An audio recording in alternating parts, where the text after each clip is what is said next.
ಗದಗ ಜಿಲ್ಲೆಯ ಶಿರಹಟ್ಟಿ ತಾಲೂಕಿನ ಮಾಗಡಿ ಗ್ರಾಮದಲ್ಲಿ ಮಹಿಳೆಯರು ಬಯಲು ಜಾಗದಲ್ಲಿ ಮಲ ವಿಸರ್ಜನೆಗೆ ಹೋಗುವುದನ್ನು ತಡೆಯಲು ಸರ್ಕಾರ ಶೌಚಾಲಯಗಳನ್ನು ನಿರ್ಮಿಸಲು ಲಕ್ಷಾನುಗಟ್ಟಲೆ ಹಣವನ್ನು ಖರ್ಚು ಮಾಡಿದೆ.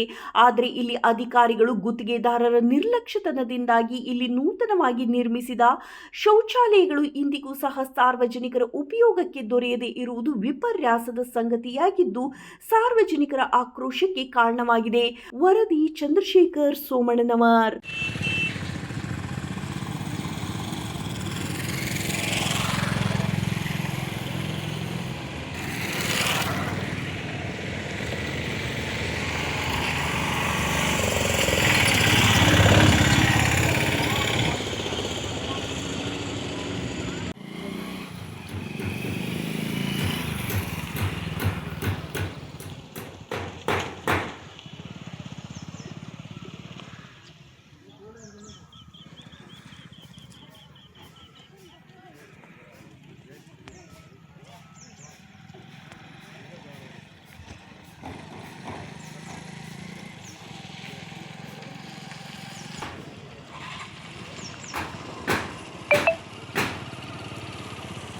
ತಡಿ ಈಗ ಅದ ನೋಡೋಣ